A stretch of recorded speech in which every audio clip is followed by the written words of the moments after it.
Hello po. So, good evening po sa ating lahat. So, ngayon po is tatalakayin po natin yung resurrection nga ni Jesus Christ. So, yung resurrection ni Jesus Christ, or when we say resurrection, it is yung muling pagkabuhay, or it refers to an act which is yung namatay ay mabubuhay namang muli. So, yung resurrection of Jesus Christ, katulad nga ng binanggit ng aking tatay, or daddy, rather, which is, ito nga yung pinaka-importanting event sa buhay nating mga Kristiyano. Isa sa mga pinaka-importanting event sa buhay nating mga Kristiyano. So, yung resurrection nga, katulad nga na sinabi ko kanina, which is, yung resurrection, ito yung muling pagkabuhay ng ating Panginoong Hesukristo. When Jesus died on the cross 2,000 years ago, He came back to life 3 days after. So, Jesus became God's perfect and ultimate sacrifice. Lahat tayo ay makasalanan. Lahat tayo ay hindi perfecto. Wala sa atin yung hindi nagkamali, lahat tayo ay nagkakamali. Lahat tayo ay may kanya-kanyang character flaws. At dahil doon, we humans cannot save ourselves. Hindi natin kayang iligtas yung ating mga sarili. Ephesians 2, verse 8 to 10. For by grace you have been saved through faith. And this is not your own doing, it is the gift of God. So yung resurrection or yung muling pagkabuhay pala ng ating Panginoong Hesukristo is, ito pala ay regalo ng Diyos para sa ating mga tao. And dahil nga hindi nga natin kayang iligtas yung ating mga sarili, dahil nga tayo ay mga makasalanan. And sin caused us to be sinners, and sinners cannot enter heaven. Dahil nga sabi nga dito, sa Galatians 5, verse 19 to 21, medyo mahaba siya. Now the works of the flesh are evident: sexual immorality, impurity, sensuality, idolatry, sorcery, enmity, strife, jealousy, fits of anger, rivalry, dissensions, divisions, envy, drunkenness, orgies, and other things like this. I warn you, as I've warned you before, sabi dito, that those who do such things will not inherit the kingdom of God. So, kakasabi ko pala kanina, dahil nga tayo ay makasalanan, hindi natin kayang iligtas yung ating mga sarili. Then God chose Jesus to be our perfect and ultimate sacrifice. Ngayon, sineselebrate natin yung resurrection of Jesus Christ. But most of us, hindi natin alam kung bakit nga ba natin sineselebrate ang muling pagkabuhay ng ating Panginoong Hesukristo. So, bakit nga ba? Ano ba yung kahalagahan ng muling pagkabuhay ng ating Panginoong Hesukristo? So, unang-una sa lahat is dahil sa ating mga kasalanan. First yan. So, dahil sa ating mga kasalanan. Sin separates us from God.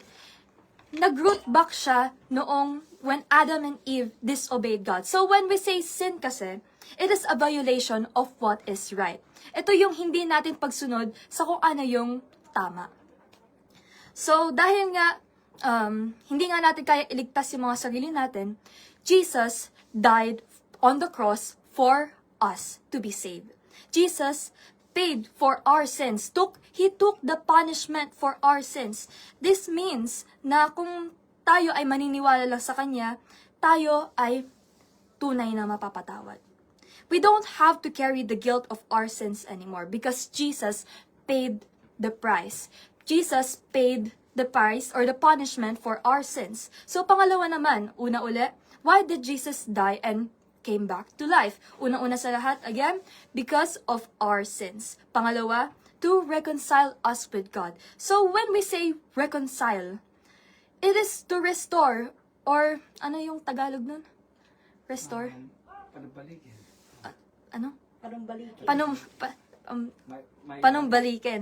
So, it is to restore or to fix what is broken. So, yung naging broken kasi sa atin is yung relationship natin from our God. So, when Adam and Eve nga disobeyed God and ate yung bungang pinagbabawal,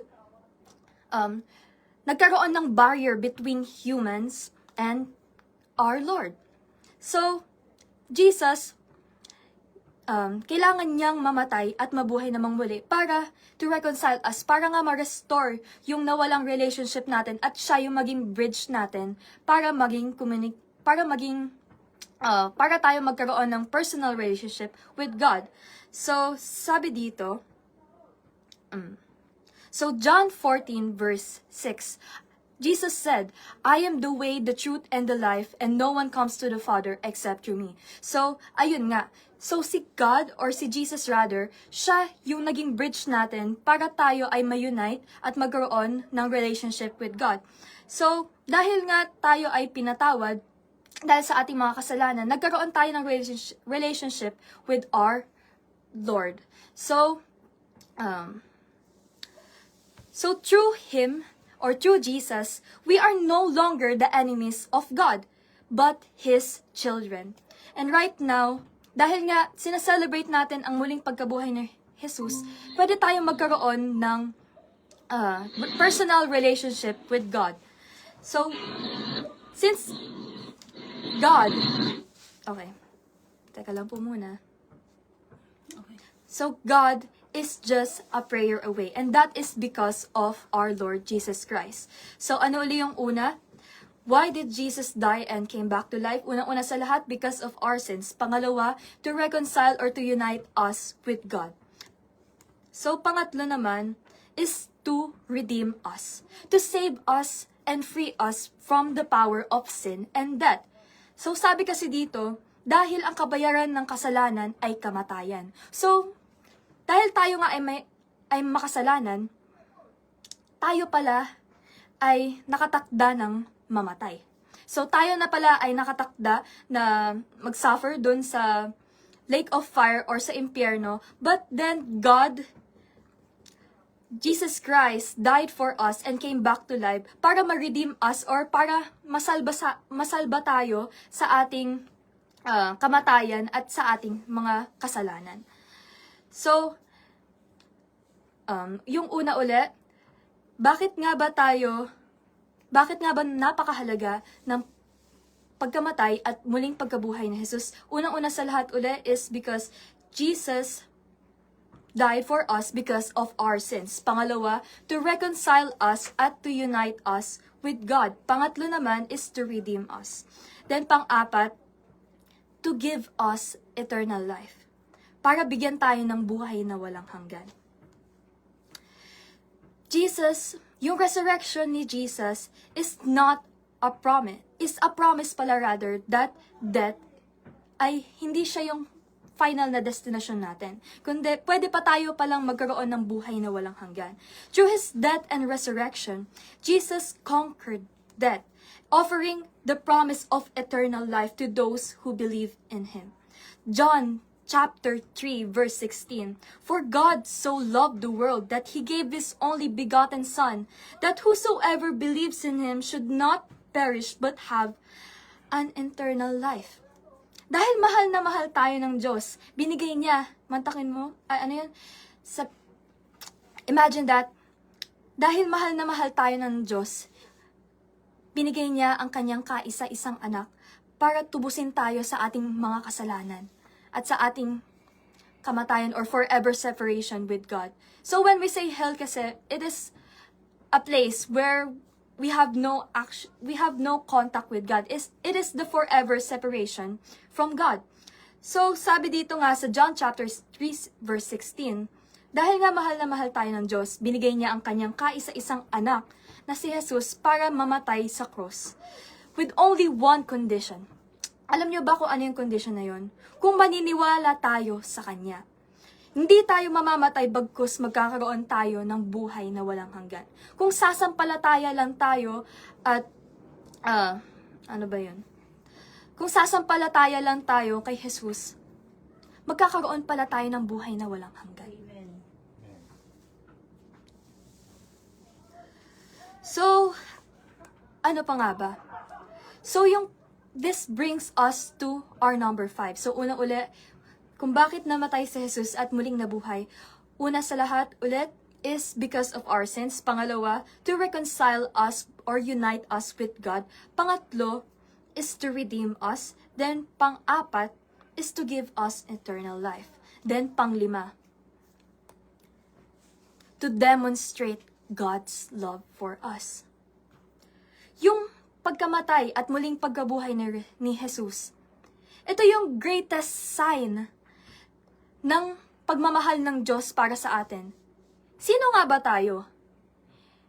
Hindi tayo karapat-dapat sa pagmamahal ni Jesus. Pero dahil nga mahal na mahal tayo ni Jesus, ni Jesus, or ng ating Panginoon, binigay niya ang kanyang kaisa-isang anak na si Jesus para mamatay at para pagbayaran yung mga kasalanan natin na hindi niya naman ginawa. Kung totoosin, walang kasalanan si Jesus. Kung totoosin, wala tayo kung wala siya. So, God loved us so much. Wala tayo. Wala tayong worth eh. But God gave us importance. God loved us so much na ibinigay niya ang kanyang kaisa-isang anak. Jesus is not just anyone. He is God's unique and beloved Son.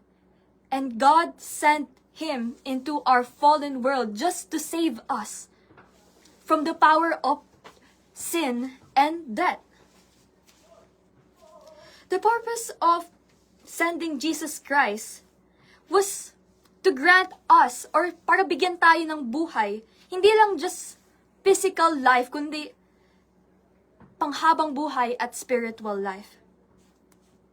Kahit hindi tayo karapat-dapat, mahal tayo ng Diyos. And that is why God sent Jesus Christ for us na makasama niya sa kanyang paraiso.